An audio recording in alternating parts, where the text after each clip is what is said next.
के मुस्कुराओ, ठोकर खाओ और मुस्कुराओ। किसी गांव में एक किसान रहता था। गांव का किसान, उस जमाने में भगवान बहुत जल्दी सुनता भी था। आज का जमाना भगवान डर गया, आज के इंसान से डर गया, क्योंकि इंसान की खोपड़ी बड़ी खतरनाक होती है। क्योंकि भगवान अगर कह भी दे कि तू मांग क्या चाहता, तो वो कहेगा महाराज ब्याह नहीं हुआ, बाई को आ जाए। और अच्छा भगवान कह भी दे जा तेरा ब्याह हो जाएगा, लुगाई मिल जाएगी, तो वो फिर कहेगा कहां मिलेगी। और अगर इतने में काम चल भी जाए तो बात बने, भगवान चुप हो जाए, तू चुप हो जा, वो पूछेगा नाम क्या होगा। और अगर भगवान बता भी दे कि उसका नाम ये होगा, और उसके बाद भी अगर मैटर क्लोज हो जाए, चैप्टर बंद हो जाए, तो बात बने, वो फिर पूछेगा गोरी होगी कि काली। और अगर वो बता भी दिया जाए तब भी बात बन जाए, तो कोई खबर, कोई हौस, कोई बहुत अच्छी बात है, तब वो फिर पूछेगा कहां रहती है, नागपुर में या बाहर पूना में। और अगर वो भी बता दिया जाए और बात बन जाए, तो कोई बात ठीक है, मैटर क्लोज हो, लेकिन उसके बाद फिर पूछेगा गुड़ी होगी कि अवगुड़ी। संसार के प्रश्न कभी खत्म नहीं होते। ये खोपड़ी है, खोपड़ी इसका नाम ही इसीलिए पड़ा है, ये खो गई और पड़ी है इसीलिए खोपड़ी है। उस जमाने में भगवान बहुत जल्दी सुनता था, आज के जमाने में डरने लगा, खासकर नागपुर वालों से। उस किसान ने कहा भगवान, ऊपर से आवाज आई हाँ बोलो माय डियर। किसान ने कहा तुम बड़ा पगला है बेटे। भगवान ने कहा क्यों। बाप, जब पानी चाहिए तब तू धूप निकालता, जब धूप चाहिए तब तू झमाझम बारिश में सब बहा देता, जब तूफान नहीं चाहिए तब तू इतनी तेज हवा चलाता कि सब उड़ जाता। तुझे किसानी करना आती नहीं है, और खेती किसानी तूने की भी नहीं, तो आपको कृषि का काम आता ही नहीं है।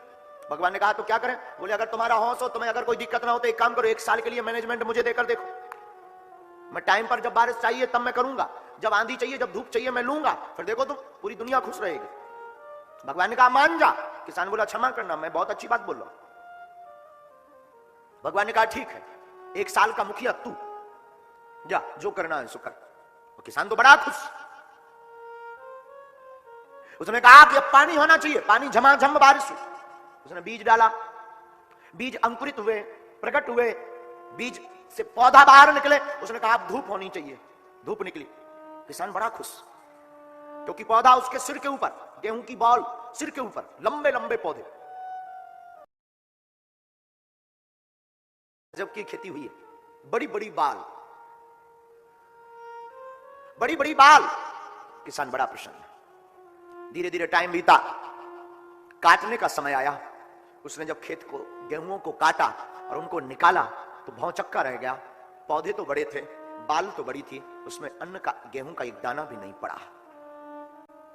चौंक गया। भगवान की तरफ देख करके कहता है कि आखिर ये हुआ क्या। भगवान ने कहा बेटा, तू अपने हिसाब से सब कुछ करता रहा, पर एक भी अंकुरित दाना उस बॉल में नहीं आया, बाल में नहीं आया, उस बाल में एक भी दाना नहीं प्रकट हुआ। कारण क्या है। बोले बेटा, मैं तूफान चलाता हूं, आंधी चलाता हूं, हवा का झोंका लगाता हूं, गेहूं लहलहाते हैं, पौधे लहलहाते हैं, लेकिन उस झोंके में इनकी जड़ें मजबूत हो जाती हैं और ये ठोकर खा करके खड़े हो जाते हैं और ये फिर बहुत बड़े हो जाते हैं। तूने सर्व सुविधा दी है, इसलिए इसके दाने से वंचित रह गया। आप अपनी जिंदगी में भी एक बात याद रखना, तुम अपने शरीर को सब सुविधा दोगे तो शायद तुम्हारा शरीर भगवान का भजन ना कर पाए, शायद तुम मंजिल तक ना पहुंच पाओ। इसलिए मेरे पागलो, अगर तुम्हें ठोकर लगती है निराश मत होना, अगर तुम्हें कोई धक्का दे रहा निराश मत होना। संघर्ष करने वालों को जरूर मिलता है मेहनत का फल और समस्या का हल। जो संघर्ष करता है उसको मिलता अवश्य। हमारे एक महापुरुष हमसे कहते थे, ठोकर खाकर जमाने की, खाकर ठोकर जमाने की, फिर लौट आए मैखाने में। खाकर ठोकर जमाने की, फिर लौट आए मैखाने में। मुझे देखकर मेरे गम बोले, बड़ी देर लगा दी आने। ठोकर अगर आपको मिले, निराश मत होना। और जितने भी युवान बैठे मेरे पागलो, तुम तो बिल्कुल भी निराश मत होना। ठोकर के कारण गोस्वामी तुलसीदास जी बन गए। ना पत्नी ठोकर मारती, ना आज ये रामायण तुम हम गा पाते, ना हम गाते ना तुम सुनते। एक व्यक्ति हमसे बोला कि महाराज तुलसीदास जी की कोई महिमा नहीं है, वो तो उनकी लुगाई की महिमा है, बाइकों की। उसने ताना दिया तो तुलसीदास जी तुलसीदास हो गए। हमने कहा अगर पत्नी का ताना सुनकर के कोई तुलसीदास बनता होता तो आज घर घर तुलसीदास होते। घर घर ताना सुन रहे, कुछ तो मार भी खा रहे हैं, तो वो तो और बड़े तुलसीदास बन जाते। और तुलसीदास जी ने तो ये रामायण लिखी, मार खाने वाले तो बड़ी रामायण लिखते हैं। कोई ताना सुनकर के तुलसीदास नहीं बनता है, राम का गीत सुनकर के, गाना सुनकर के तुलसीदास बनता है। कितना प्रेम तुलसीदास जी का अपनी पत्नी के प्रति, अद्भुत प्रेम। पत्नी चली गई मायके और प्रेम इतना, दीनबंधु पाठक की पुत्री, तुलसीदास जी को प्रेम इतना कि बरसात का मौसम, तुलसीदास जी शाम के समय आए, मन लगे ना, दिल एकदम दिमाग विचलित, इतना प्रेम पत्नी से। भागे भागे ससुराल चल दिए। बरसात का मौसम, नदी में बाढ़ आई। बाढ़ को देखा तो सोचा कि अब ना जाऊं, पर मैं एक छोटी सी नदी, अगर कोई रोड़ा बन रही प्रेम में ना जाऊं तो प्रेम दुत्कारेगा। गोस्वामी तुलसीदास जी ने छलांग मार दी, जो होगा देखा जाएगा। मोहब्बत में अगर नदी में गिरना भी पड़े तो कौन सी छोटी बात, बड़ी बात। उसी वक्त बहती हुई एक लकड़ी बहती चली आई। गोस्वामी तुलसीदास जी ने उसको पकड़ा, उन्हें लगा ये लकड़ी है, लेकिन वो सौ था। लेकिन प्रेम की सुगंध सौ के दुर्गंध को दूर रखती है। अब वो पार हो गए। जिंदगी भी एक भवसागर है, ये संसार भी एक भवसागर है, और इसमें जब तुम्हें राम से प्रेम हो जाएगा तो संसार की दुर्गंध तुम्हारा कुछ नहीं बिगाड़ेगी, राम की सौगंध तुमको पार कर देगी। और मेरे बाबा कली कुलशेखर गोस्वामी तुलसीदास जी पार हो गए।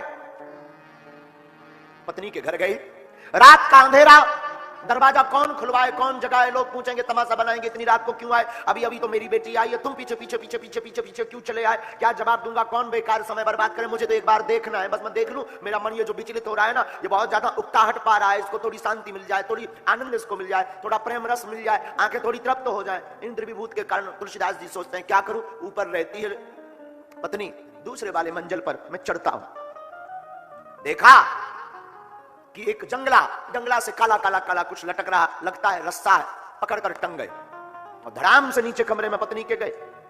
पत्नी को जगाया, उठो। चौंक गई, कौन? मैं।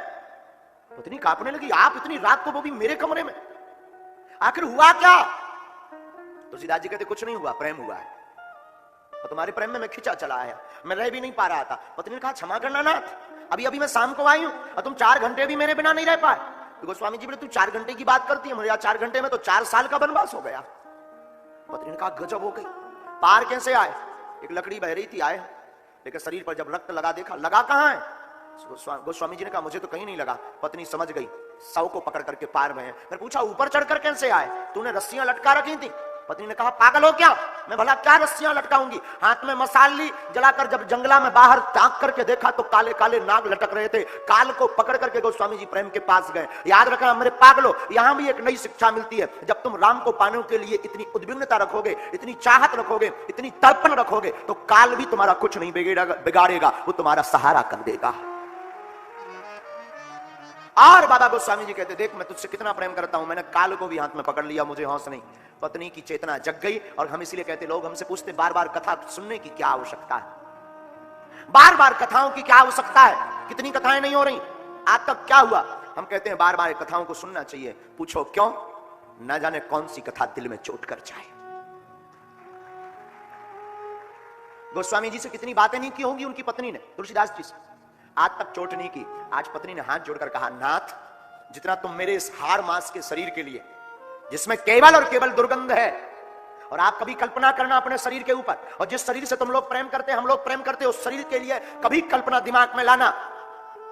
आंखें, अगर प्रातः काल आंखों में गंदगी निकलती है, कानों से भी गंदगी निकलती, नाक से भी गंदगी निकलती है, पेट में तो गंदगी भरी पड़ी है, मलद्वार में तो गंदगी निकलती ही निकलती, और हम लोग इतने मूर्ख हैं कि नरक से ही प्रेम करते हैं। उनकी पत्नी ने कहा नाथ, जितना तुम मुझसे प्रेम करते हो, इससे आधा भी अगर ईश्वर से प्रेम किया होता तो आज तुम्हें परमात्मा मिल गया होता। और फिर क्या, गोस्वामी जी की चेतना जगी, और चेतना जागी, ठोकर लगी, और ठोकर लगी तो गोस्वामी जी से फिर गोस्वामी तुलसीदास जी बन गई, तुलसी से तुलसीदास बन गए। और मेरे पागलों, हमने आज बैठते ही मंगलाचरण में एक बात बोली, तुलसी तुलसी सब कहें, तुलसी बन की घास, कृपा भई रघुनाथ की, सो हो गए तुलसीदास। कहां तुलसी, कहां तुलसीदास, ठोकर खाई, तुलसीदास बन गए। और आज की कथा में हम तुमसे प्रार्थना करें, तुम्हें ठोकर लगे, निराश मत होना, अपने लक्ष्य के लिए बढ़ते जाना, एक दिन सफलता कदम चूमेगी। संकट आवे, कष्ट आवे, घबराना नहीं, भगवान की कथा में आकर बैठ जाना। संकट और कष्ट, दुख भगवान की याद कराते। बड़ा प्यारा गीत है भैया।